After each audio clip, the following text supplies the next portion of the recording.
क्या तुम मुझसे प्यार करोगे? यह कहानी शुरू होती है मुंबई की एक बारिश भरी रात से। आसमान में बिजली चमक रही है, बादलों की गड़गड़ाहट सन्नाटे को चीर रही है और सुनसान सड़क पर खून की एक पतली लकीर धीरे धीरे बहती चली जा रही है। कबीर अपनी कार चलाते हुए अचानक ब्रेक लगाता है। हेडलाइट्स की रोशनी में उसे सड़क के बीच एक लड़की खड़ी दिखाई देती है, लाल साड़ी में लिपटी, भीगे हुए लंबे बाल और हाथों में टूटी हुई चूड़ियां। बारिश की बूंदें उसके चेहरे से फिसल रही हैं। वो धीरे से सिर उठाती है और धीमी रहस्यमयी आवाज में कहती है, मुझे घर छोड़ दोगे? कबीर कुछ पल हिचकता है, फिर दरवाजा खोल देता है। लड़की चुपचाप कार में बैठ जाती है। सफर के दौरान वो एक शब्द भी नहीं बोलती। उसकी आंखें अजीब थीं, जैसे उनमें पूरा अंधेरा कैद हो।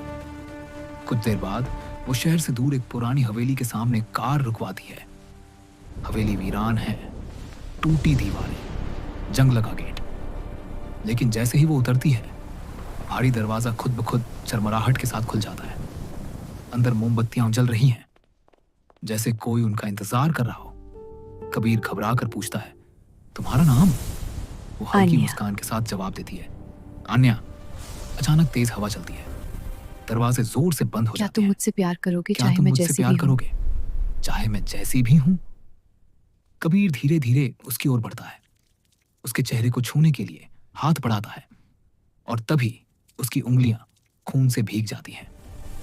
आन्या का चेहरा बदलने लगता है, उसकी त्वचा फटती है, आंखें पूरी तरह काली हो जाती हैं और उसकी पीठ से हड्डियां बाहर निकल आती हैं। वो कोई साधारण लड़की नहीं थी, वो एक पिशाचनी थी। और तभी कहानी पीछे लौटती है। 100 साल पहले यही हवेली। आन्या एक साधारण लड़की थी और एक जमींदार का बेटा उससे प्यार करता था। लेकिन समाज ने उनके प्यार को कुचल दिया। लोगों ने उसे जिंदा जला दिया।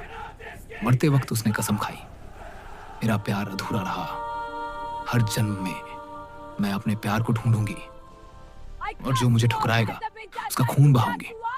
वर्तमान में वापस आन्या कबीर पर झपटती है।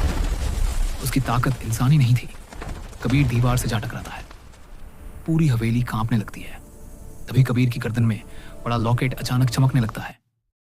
आन्या दर्द से पीछे हटती है और चीखती है, ये लॉकेट! कबीर को याद आता है, बचपन में उसकी दादी ने उसे ये लॉकेट दिया था। दादी ने कहा था, ये तुम्हें तुम्हारे पिछले जन्म की सच्चाई बताएगा। लॉकेट में उसी हवेली की तस्वीर थी और अचानक कबीर को सब याद आ जाता है। वो वही जमींदार का बेटा था जिसने डर कर आन्या का साथ छोड़ दिया था। तुमने मुझे अकेला छोड़ दिया था। खून के आंसू बहते हैं। वो कांपती हुई आवाज में कहती है, तुमने मुझे अकेला छोड़ दिया था। इस जन्म में नहीं छोड़ूंगा। वो कहता है, इस जन्म में नहीं छोड़ूंगा। वो उसे गले लगा लेता है, लेकिन जैसे ही वो उसे छूता है, उसका शरीर जलने लगता है, क्योंकि शाप ये था, सच्चा प्यार उसे आजाद कर सकता था, लेकिन उसकी कीमत जान होगी। कबीर उसे कसकर पकड़ लेता है। पूरी हवेली आग की लपटों में घिर जाती है। दीवारों से दर्द भरी चीखें आने लगती हैं।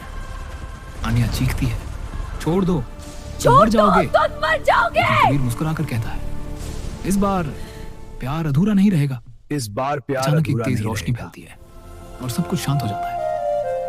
अगली सुबह हवेली खंडहर बन चुकी है। राख के बीच लोगों को 2 कंकाल मिलते हैं जो एक दूसरे को पकड़े हुए हैं। लेकिन कहानी यहीं खत्म नहीं होती। 5 साल बाद शहर के एक अस्पताल में जुड़वां बच्चों का जन्म होता है। डॉक्टर हैरान होकर कहता है, अजीब बात है, दोनों के गले में जन्म से लॉकेट का निशान है। दोनों बच्चे एक दूसरे की तरफ देखते हैं और हल्की मुस्कान देते हैं। उनकी आंखों में वही अंधेरा चमक रहा होता है। ये कहानी अभी खत्म नहीं हुई। इस बार सच और भी खतरनाक होगा।